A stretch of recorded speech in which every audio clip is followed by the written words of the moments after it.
नमस्कार दोस्तों, स्वागत है आपका प्रयागराज टाइम चैनल पर। डिक्टेशन 5 सेकंड में शुरू होगी, ध्यानपूर्वक लिखिएगा। Ready, start. महोदय, प्रौद्योगिकी ने मनुष्य को भांति भांति की आवश्यकता की वस्तुएं अभूतपूर्व प्रचुरता से देकर संतुष्ट किया है और आवश्यकता की सीमा रेखा भी खिसकाई है। विलासिता और सजावट को ऐसी सामग्री भी दी है जो अब बहुत कुछ आवश्यकताओं में गिनी जाने लगी है। स्वचल वाहन, दूरदर्शन, धुलाई मशीन, सफाई मशीन, सिलाई मशीन, स्टोव, चूल्हे, मिक्सी, फ्रिज आदि आदि अब बहुत से लोगों के लिए अनिवार्य आवश्यकता की कोटि में आ गई हैं।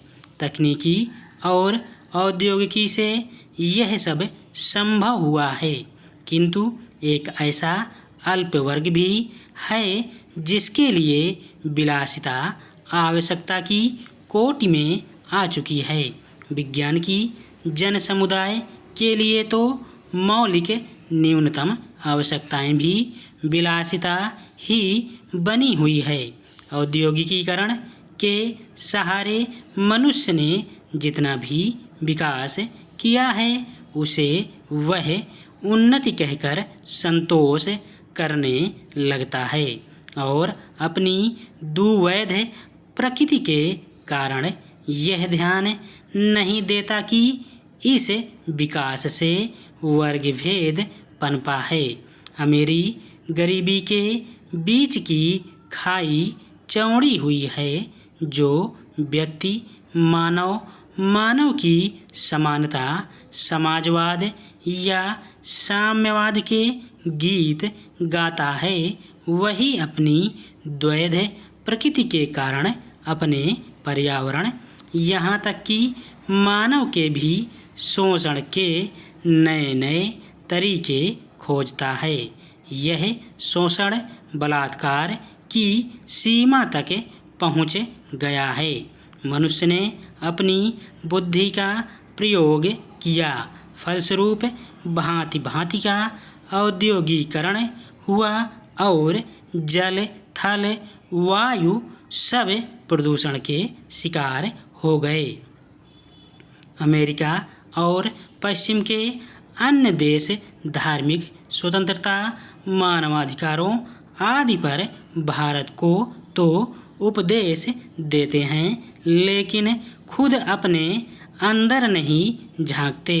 भारत के अंदरूनी मामलों में अनावश्यक टिप्पणी करने वाले पश्चिमी देशों की संस्थाएं क्या दुनिया को यह बताएंगी कि अमेरिका में पुलिस विश्वविद्यालयों में धावा क्यों बोल रही है और ब्रिटेन अवैध आप्रवासियों को पकड़ कर रवांडा क्यों भेज रहा है। इसी तरह कनाडा में हड़ताली ट्रक ड्राइवरों से निपटने के लिए आपातकाल क्यों लगा दिया जाता है।